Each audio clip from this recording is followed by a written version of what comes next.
अरे रिम झिम सावन के, रिम झिम सावन के, बरसेला अतरिया रे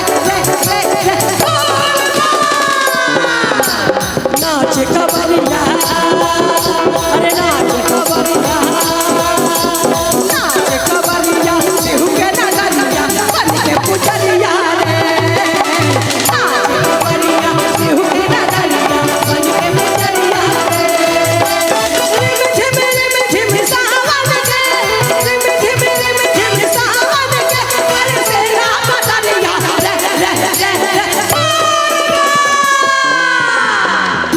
अब देखिए एक अकेला बोलबा मैं ऐसा बोल रही हूँ कि महादेव मंदिर से उठकर आ जाएंगे निःशुल्क पुण्य सेवा शिविर में, है ना, लेकिन थोड़ा टाइम लगेगा और आप सब बोलेंगे तो वो 2 मिनट में आएंगे।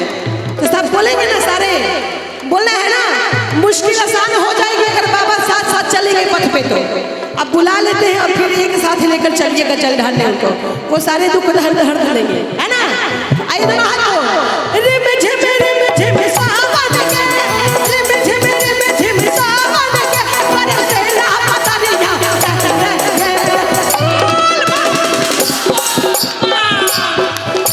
अरे नाच कवरिया, अरे नाच कवरिया, अरे नाच कवरिया केहू के नगरिया बन के पुजरिया रे, नाच कवरिया केहू के नगरिया बन के पुजरिया रे।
क्या बात है कि नाच कवरिया, नाच कवरिया, अरे नाच कवरिया केहू के नगरिया बन के पुजरिया रे, नाच कवरिया केहू के नगरिया बन के पुजरिया रे।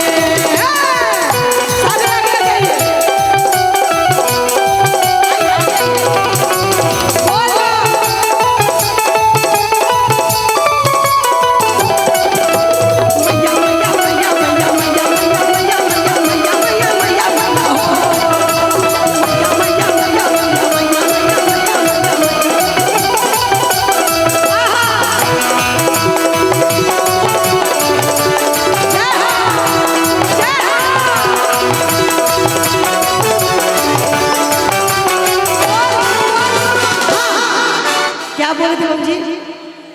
सिवान जिला, अपने घर वाला आदमी आ गए हैं, वैसे ससुराल से कि मायके से, दोनों मेरा सिवान में ही है।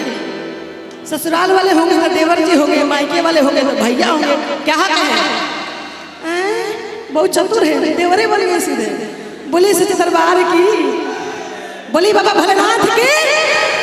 अब आप मेरे साथ गाइएगा, है ना, कि केहू खड़ा पहलाई न रे, केहू सितारा चलवा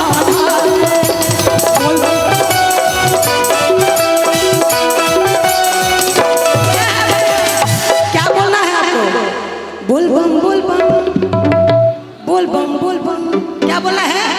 और करीब आइए ताकि आवाज यहाँ लाइव हो रहा है फेसबुक पे, सारी दुनिया देख रही है ना। हाँ, और बम जी की तरफ से बहुत सारा पुरस्कार है।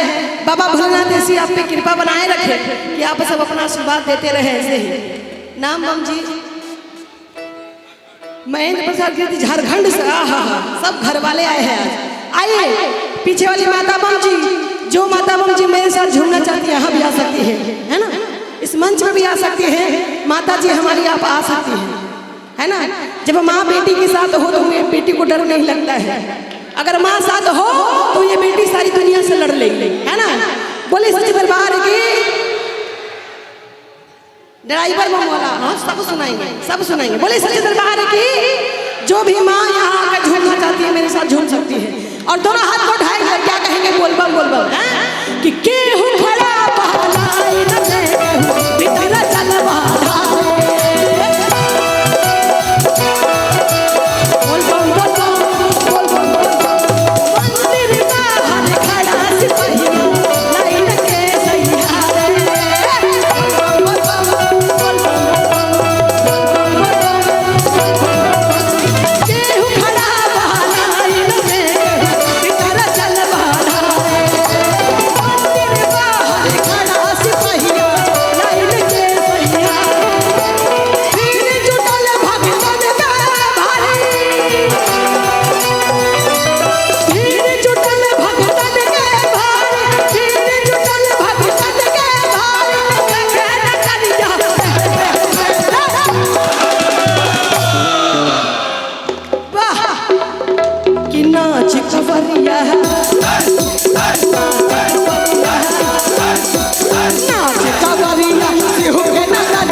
बाजी की ना बाजी